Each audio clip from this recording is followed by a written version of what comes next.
In my last episode, I spoke with Scott Hanton about transitioning from his work in analytical chemistry to leading a team.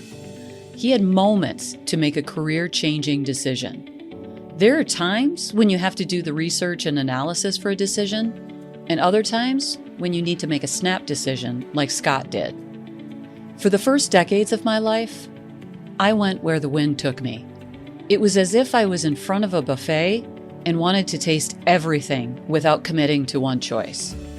When I was uncomfortable, I'd walk away from all I knew and start clear over again. As you might imagine, that was a little disruptive and an overuse of my change management skills. Finally, I learned how to balance how I managed change. It was a series of steps and missteps that have me in better shape while truly accepting that we are all a work in progress. Hi, I'm Becky. Welcome to Short Story Long. In this podcast, we discuss ways you can integrate who you are into how you lead. Today, I am offering strategies for building your skills as a leader. Let's break down how balancing the cost and benefits of change is so important. One of the benefits of flowing as the wind changed in my early years was that it cultivated a growth mindset within me.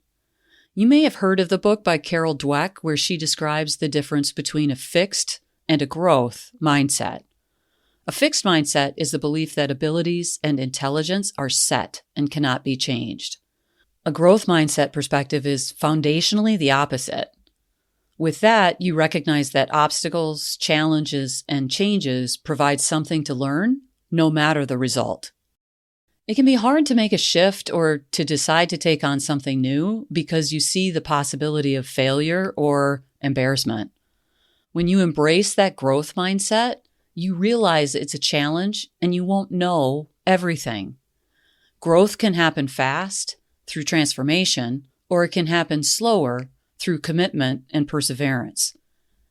Naturally, transformation means taking more risks, operating with less information, and taking a first step when you really can't see the second one.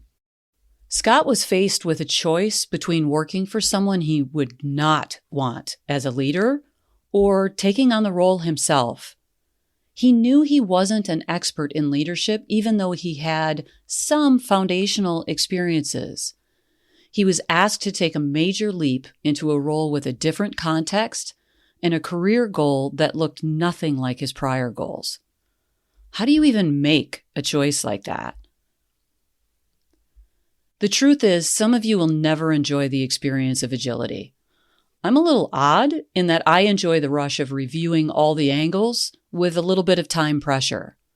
You may not love the time pressure, but you have skills and experience that will support you in making those choices. You might remember when I was talking to Teresa a couple of episodes ago that she too really put a limit on the amount of time before she made a decision because she knew that that time pressure would give her an extra push and a little bit extra growth in that regard. Turns out that worked out well for her, and it worked out well for Scott, and it may work out well for you. One thing in Scott's story really stood out. He said, and of course I'm paraphrasing here, "Hey boss, let's try this conversation again." Then he walked out and re-entered as if the first round hadn't even happened.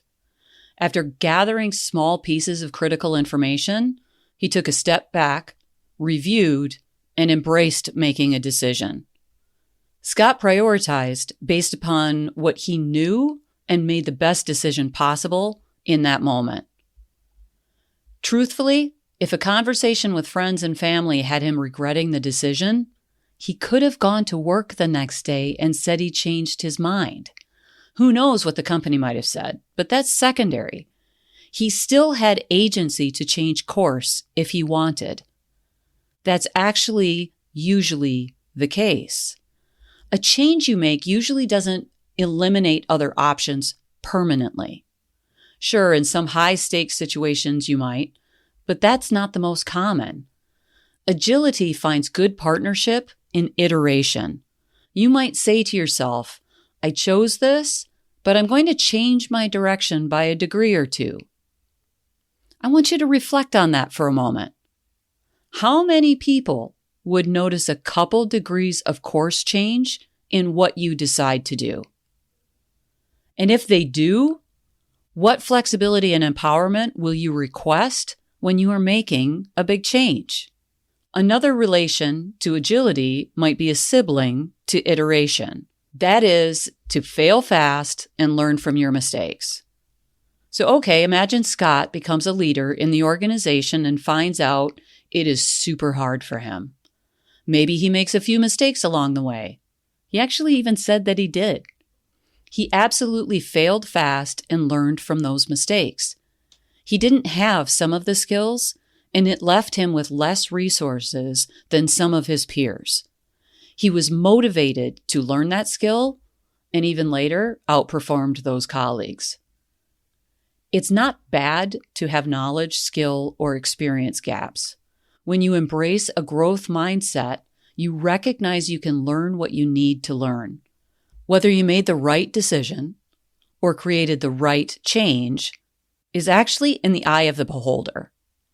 When I flipped my life upside down without much forethought, I may have had some small regrets, but usually was headed in a direction that suited me better.